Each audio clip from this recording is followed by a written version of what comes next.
Okay, so we'll be proceeding from where we left off and talked about now majorly ALM, the strategies. We looked at the ALM strategy, asset liability management, the how to even hedge ourselves against the risk that arise from mismatches in our asset liabilities makes. And so now I want us to look at how some of the regulatory frameworks that are under regulatory requirements, for example, by a country's reserve bank or central bank or commercial banks, can affect the LM strategies that a commercial bank, for example, can put up in place. And yesterday we looked at some of the tools for example, for generally banks treasury management, okay, and the principles too. We looked at how, for example, the net stable funding ratios, the liquidity coverage ratios, and also to be able to diversify and forecast and maintain, do proper liquidity management, risk management, and also capital management. So, liquidity ratios, we are talking about the tools that, for example, the CBK and the regulatory frameworks and requirements that the CBK or the RMB, in this case, the Reserve Bank of Malawi, puts up in place for commercial banks, the liquidity ratio. So the liquidity ratio, or the liquidity coverage ratio rather, that for example the RMB imposes on commercial banks such as the National Bank of Malawi, the one that imposes also will impact on their ALM strategy, their assets and liabilities mix, because let's say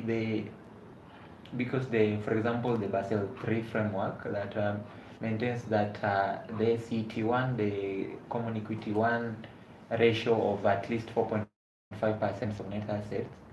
Okay, therefore, in that liquidity coverage ratio should be that you maintain a good capital buffers of high quality liquid assets such as cash and cash equivalents, cash reserves, and also treasury bills and treasury bonds that can easily be converted into cash and cash equivalents to enable the commercial bank to be able to meet its let me just close this and then I hope we don't we want Since you are inside. we won't forget to unlock it. Yeah. Okay.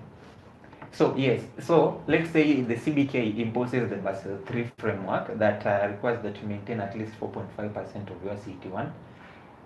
And then so now, the liquidity coverage ratio, as we calculated the proportion of your high quality liquid assets that you have available, maybe over, let's say, a 30-day or 1 month period, over what you project or what you forecast to be the cash outflows, or what your customers will be needing to withdraw over, let's say, a 1 month period.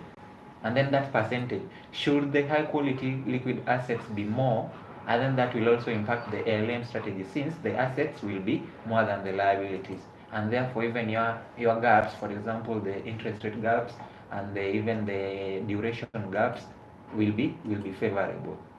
But should it not be, should your, for example, HQLA and also LCR ratios be below 100%, then it means that your asset and liability mix does not, there is a mismatch, and that mismatch can lead to risks such as liquidity risk, can lead to, for example, interest rate risk, forex risk, talked and seen how banks can hedge or mitigate themselves against such risk, e.g. using swaps, options, futures, and also diversification of their funding sources. Let's also look at another tool that can impact the LM strategy of a bank or a commercial bank in this case. Let's say there is a net stable funding ratio requirement that is imposed by the RMB, the Reserve Bank of Malawi. That means that there is a regulation that commercial banks, you should concentrate, unlike the bank that you talked about in Malawi, should concentrate most of their funding sources on stable funding, and not, for example, sensitivity analysis and stress testing. Then the bank won't able to pay its short-term obligations, okay, as that bank was unable to. So banks should always maintain a stable funding source, for example in long-term assets, okay, for example in long-term government bonds and bills, and not short-term debt, and also even debt in general. Okay, and also even they should not concentrate in interbank borrowing. These are short-term borrowing. It led to the collapse of Northern Rock, as we also have treasury bills and bonds. And then, so when you have that, when you have, for example, an ALM strategy that gives into a positive gap, especially in the short-term gap, positive gap, for example, so now the assets are more than the liabilities. For example, you have treasury bills and bonds.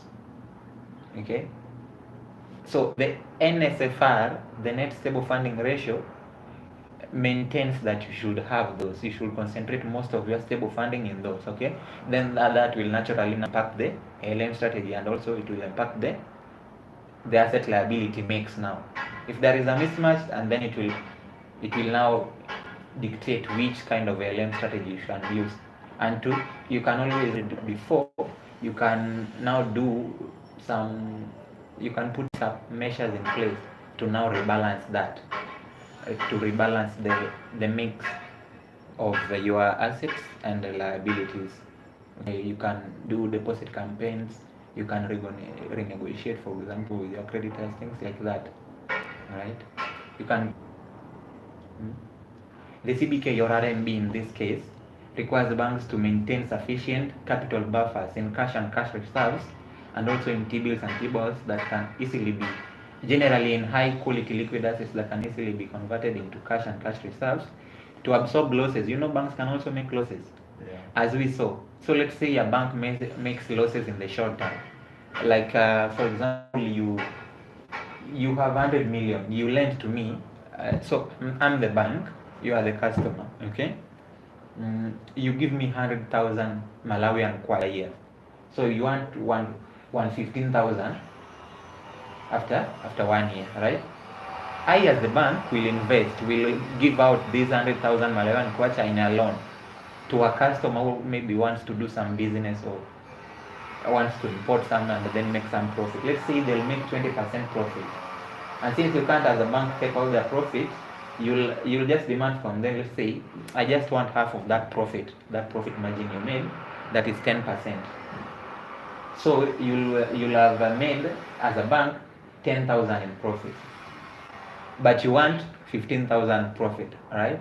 So I'll have made a 5,000 loss because I'll have to give it to you. So as a bank, the CBK or the RMB imposes regulations that I should maintain enough capital, short-term obligation, but also even to absorb losses. For example, even in economic downturns, let's say there is an economic downtime, or there is unemployment, inflation, people are unable to service their loan, there is credit risk, you will be able to, because let's say the person I lent to the 100,000, I expect them to return 110,000, but they are unable to do that. You will still need your 115,000. So that's a loss. It may not be a loss in the long run or long term, but right now you want your money, so it's a loss. I should be able to maintain enough capital buffers to be able to absorb that loss. And what does that mean? It will impact on the LM strategy, the asset liability mix management that I will put up in place folio in my book.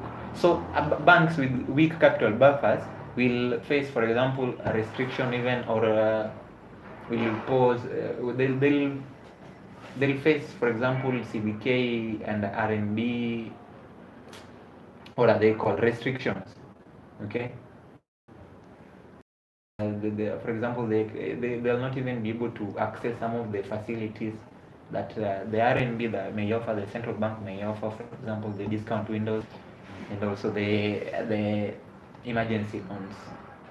Okay, even the CBK, even before you are allowed to even pay dividends to your shareholders, you are required to maintain some proper mix of liquidity, right? Yeah. So the CBK may even impose you or restrict you from paying out to your shareholders. And what will you tell your shareholders? Shareholders may become disgruntled, and they can withdraw their shares, and meet your profitability, which is the biggest the biggest functions of the Treasury Department of any bank. or a reserve bank. So I want us to the tools of liquidity management, the LCR, the NSFR, and also the funding strategy, all the funding sources, and also the how to diversify our funding sources. Okay, so let's say you maintain a liquidity ratio of 90%. We said yesterday the liquidity ratio, as per the not even as per the CBK. CBK maintains that it should be significantly above and enough capital buffers to be able to incur or service your short-term obligations. So, you let's say the bank, the bank for example, or the bank in Malawi or Northern Rock that collapsed, they relied heavily on short-term funding or debt from the interbank markets.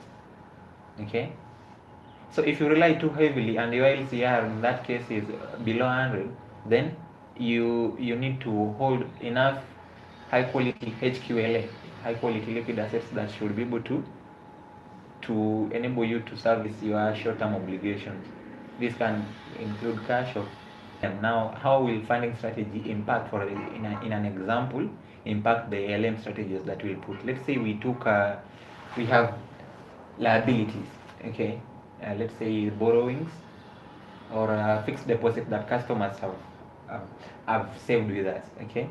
So as we saw the gap analysis, during the gap analysis, we need to in the short term we need to maintain enough capital buffers that can incur or absorb that gap, okay, that gap between the assets that we hold and the liability long term, to absorb any risk that may occur. For example, interest rate risk may impact or may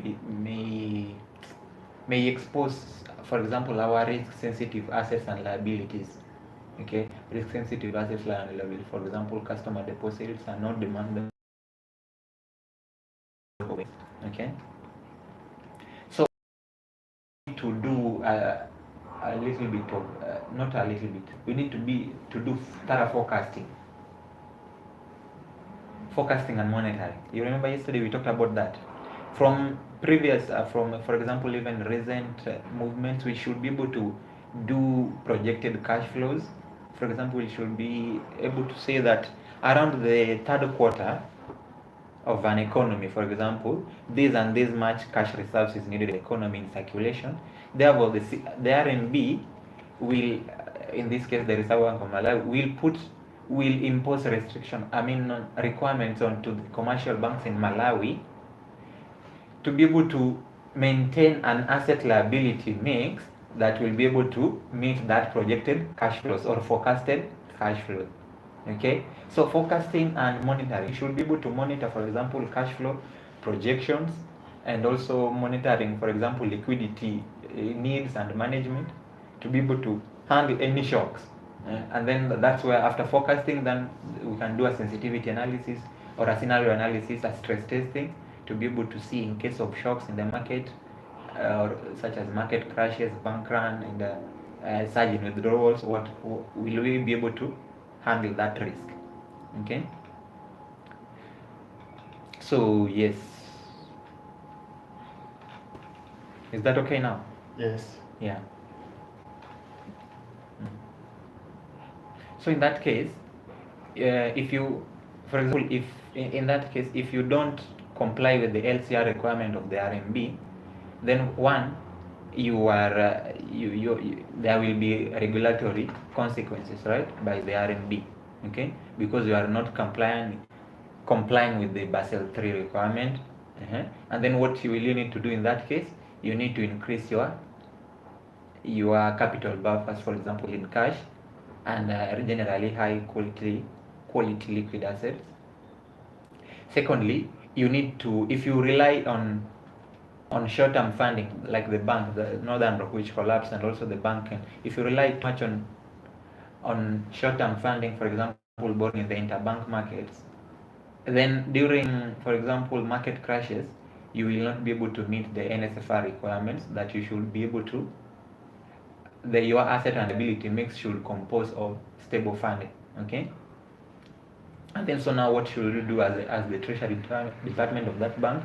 then you should consider investing in longer term stable funding, generally stable funding instruments. For example, term deposits, you should do, for example, deposit promotions. Also long-term bonds, things like 10-year bonds.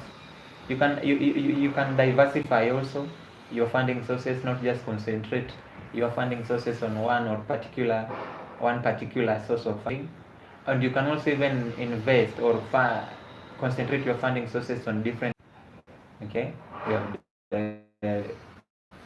seen how to manage the different types of risk. In particular instances of LM mismatches, we looked at an example of for example, an hypothetical release or balance sheet of the, for example, we just took an hypothetical National Bank of Malawi, and then we saw how each risk was able to influence each particular mix. For example, if in the short term there is a higher mix of risk sensitive assets, then it led to, for example, a capital or interest rate gap of negative 50%.